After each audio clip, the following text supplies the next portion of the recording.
Right, Fintan.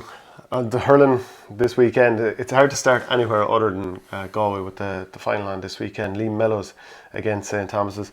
They won the last three between them here. Do you think Mellows have the stuff to do it again?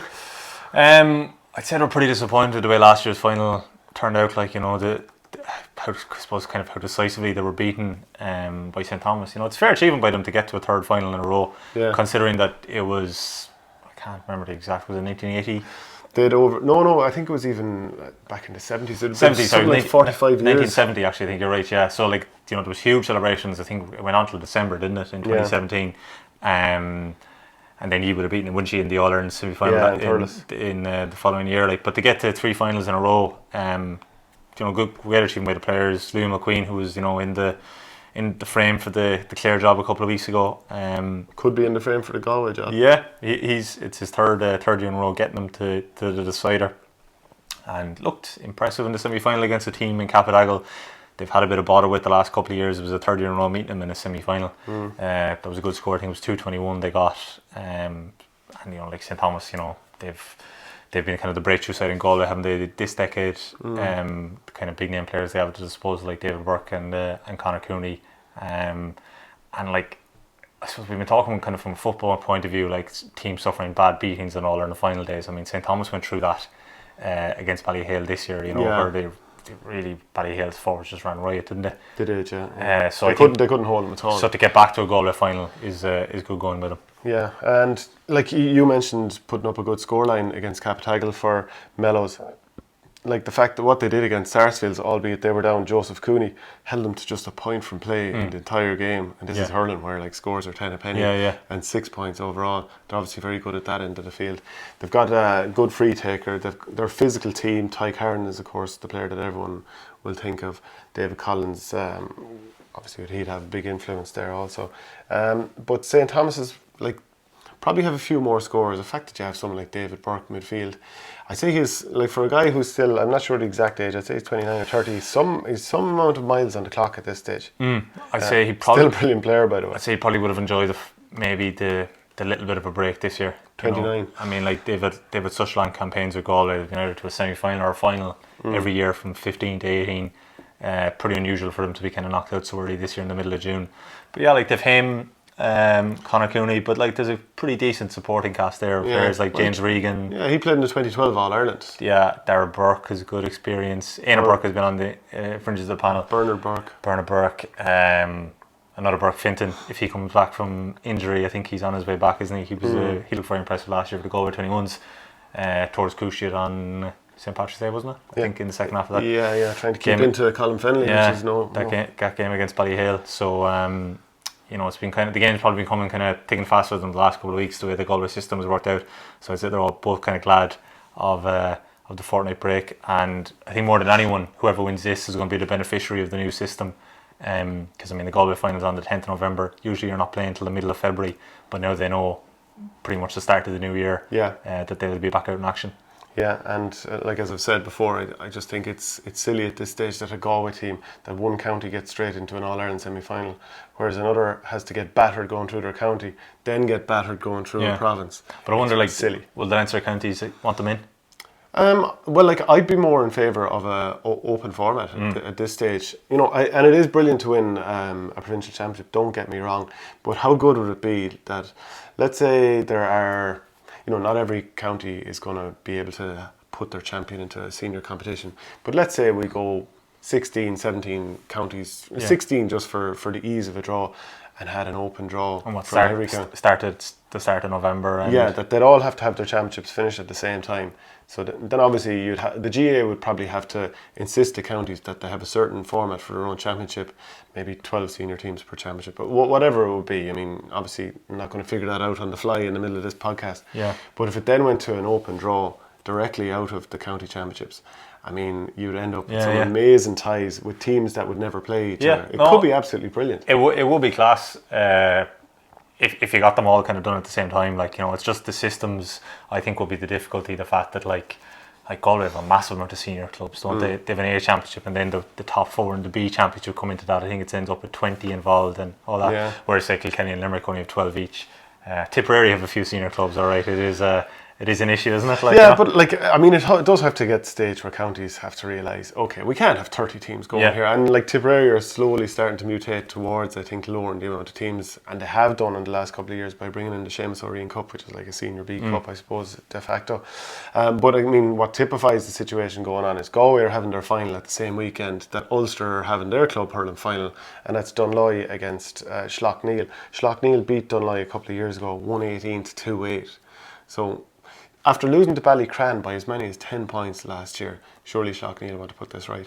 Yeah, and probably the most, well, I suppose we'll see now on Sundays, gets how much of a benefit is it that the fact that they're not juggling football and hurling this year, the fact that they got knocked out a bit earlier in the football than they would be used to. Now, it wasn't an obstacle for them for a few years. It was incredible the way they managed to progress to the All-Ireland stages of both. But I mean, it's still not that long ago where the year in the Pearshie beat them in Parnell Park. They're definitely kind of in the ascendancy after about 40 minutes of that game before we're getting reeled in. A lot of those same players kind of still involved. But this is always a great occasion. Like, I always go on about the crowds at Ulster football matches. Like, the crowd at the Ulster Club hurling final seems to be massive every year for, let's face it, I suppose, the province, and maybe a lot of people don't pay as much attention to in hurling matters. Like, Antrim teams were dominant, both in terms of the Ulster Inter-County Championship and the Club Championship for so long. Do you think that it kind of sticks in their craw, the idea of even losing to a Derry team? I would say traditionally it does, but I don't think you can ignore them what Slaughtneil have done over the last couple of years, and I think maybe if you lost once to them, fair enough, but I think when you've seen what Slaughtneil have done and how they've kind of competed, I think there has to be kind of acceptance and kind of being a bit impressed by them, alright, But and Cushendall also pushed St. Thomas's so far in the All-Ireland Club semi-final last year that overall there should be a sense that these teams coming through are strong. Now, we beat Slaughtneil fairly well, I think, in Armagh a couple of years ago. But in general, it's not like the Ulster teams are coming through and taking a pasting. Well, it's been a strong decade overall for them, if you think. Lougheed won in All-Ireland. They came very close to beating Mount Leinster another year in a semi-final.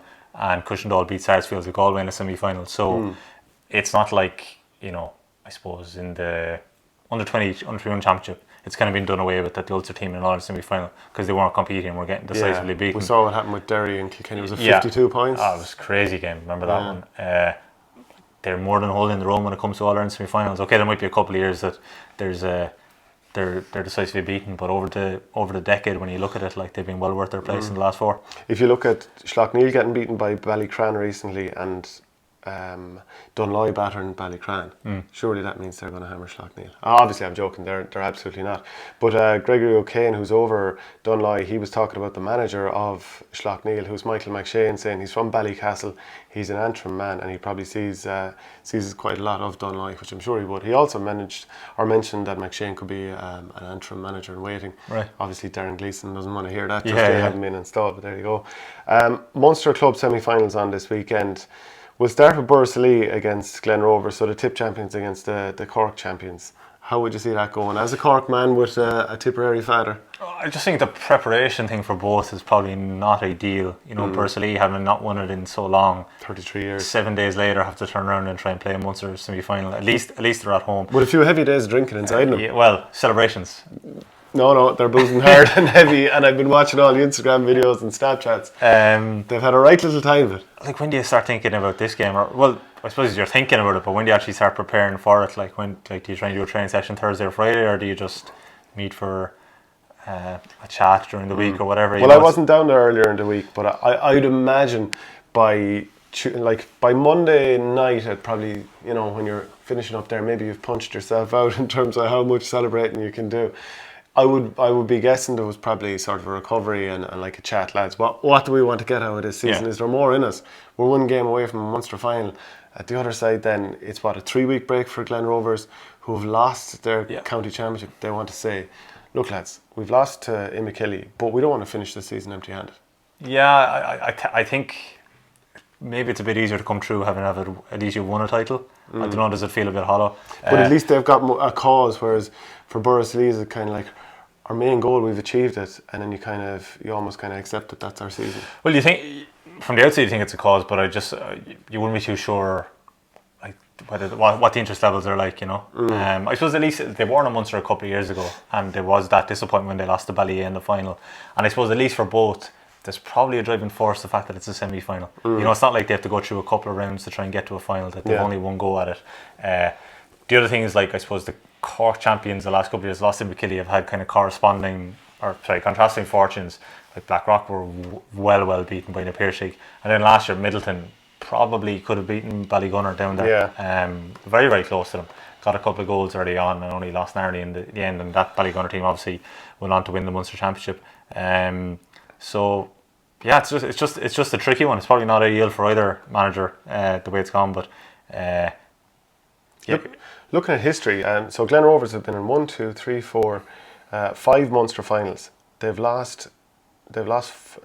actually won 3 of them. So they've a decent history in that sense, winning in 64, 72 and 76, lost finals in 69, and of course that one that you mentioned there against Ballyea in Thurles in 2016. Yeah, so it will be their third Munster campaign in 5 seasons, so at least there should be a bit of experience that way. Had that win over Patrickswell a couple of years ago, if I remember correctly. Like, Patrick Horgan is the obvious name. Dean Brosnan in the half-forward line, who would have played for Cork a little bit in the past year or so, and Stephen MacDonald full-back. What else would a Burris Lee man need to be worried about? Well, I think they've added a little bit to their team as well since that final to Ballyea, with the 2 guys involved at Cork in the 20s this year. Simon Kennefick might have been one of the stars of that Cork team, but he was a good solid forward. Well, getting to an All-Ireland final, he's obviously a good player. He's been chipping in with good scores in the county championship. And then Robert Downey, who people might be a bit more familiar with from the Cork senior, he had a really good county final. He played a wing back. He would have played wing back, man marking. Probably not the right job for him in his first game. Come in and man mark Tony Kelly. He probably didn't have a great game. Probably didn't have a great All Ireland under 20 final against Tipperary either. I didn't think he had a bad second half. I mean, he's kind of like that game was just so strange. Like, from a Cork point of view, like, you know, trying to get your head around the amount of goals he conceded early on in that game. That was as crazy a start as I've ever seen. But I think he's a good hurler. Was it 4 goals in 8 minutes or something? 4 goals, 8 minutes, yeah. Like, he's been a good addition to them. Kennefick's been a good one, you know. So the team has evolved a little bit from that would have got to that final against Ballyea a couple of years ago. But yeah, like all these games, like, it is, when you get to this stage of the season, you're looking from the outside, you're looking at the county names on either side, and like Boris has a few big guys that won Tip All Irelands.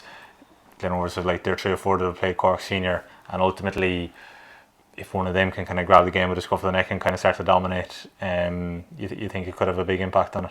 And it just feels like 2010 to 2013 all over again, watching Paddy Stapleton versus Patrick Horgan. Yeah, it's just like, actually club often does that. It gives you a throwback to the old rivalries. So you think that's going to be a big matchup, and then I suppose it's kind of who kind of or Brendan Marrow will be kind of going on at centre back for Boris Lee as well.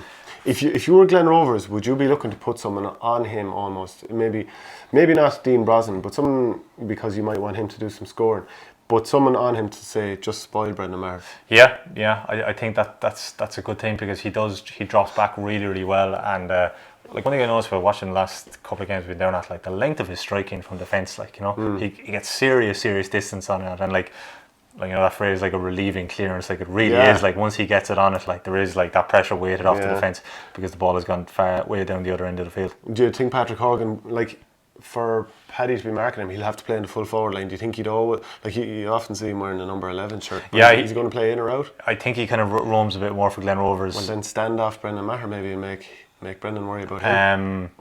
You know, like, there was a county final a couple of years ago, they won the one against Aaron's Own, where he basically came out to the half-forward line in the second half and just won them the game, throwing over 4 or 5 points from play. It does present such a conundrum, because you even see James Stevens against Ballyhale in their county final.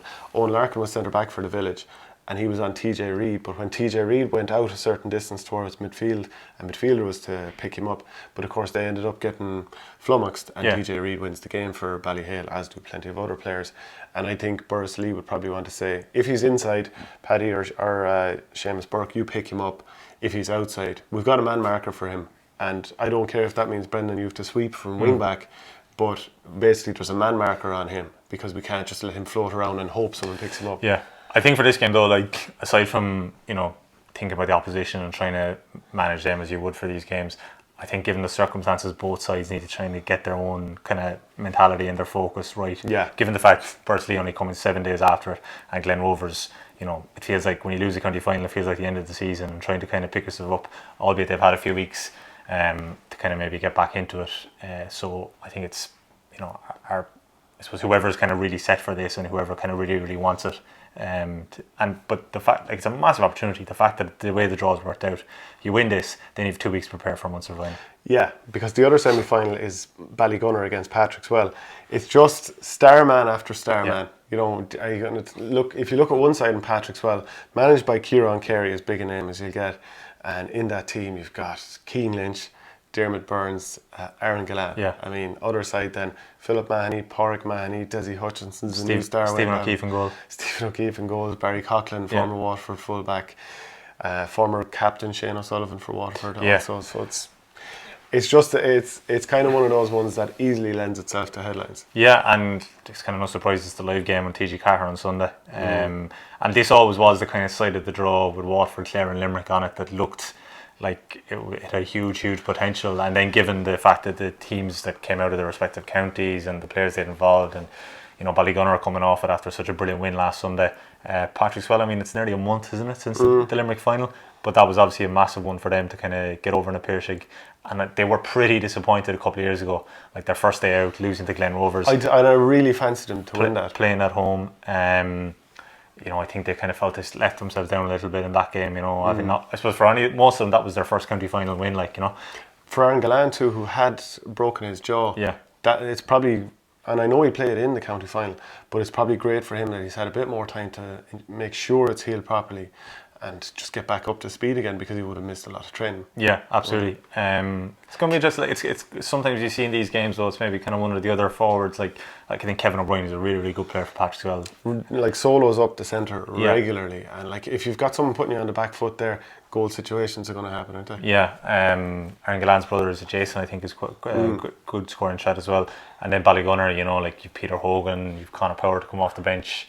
You know, guys around the pitch like Michael Manny, Billy O'Keefe, like, you know, they look very, very experienced. So like it's really tough ask for Patrickswell to go down there. But at the same time, they have, I mean, they're surely going to take a lot of comment to the fact that they've taken down the Piercing, and there's a form line there with how much the Piercing and Ballygunner have been going at each other over the last 5 or 6 years. But if you stop Aaron Gillan here, as Kilkenny did in the All-Ireland semi-final, Hugh Lawler managed to put him on his right-hand side so many times, and I think he had 4 or 5 wides off his right.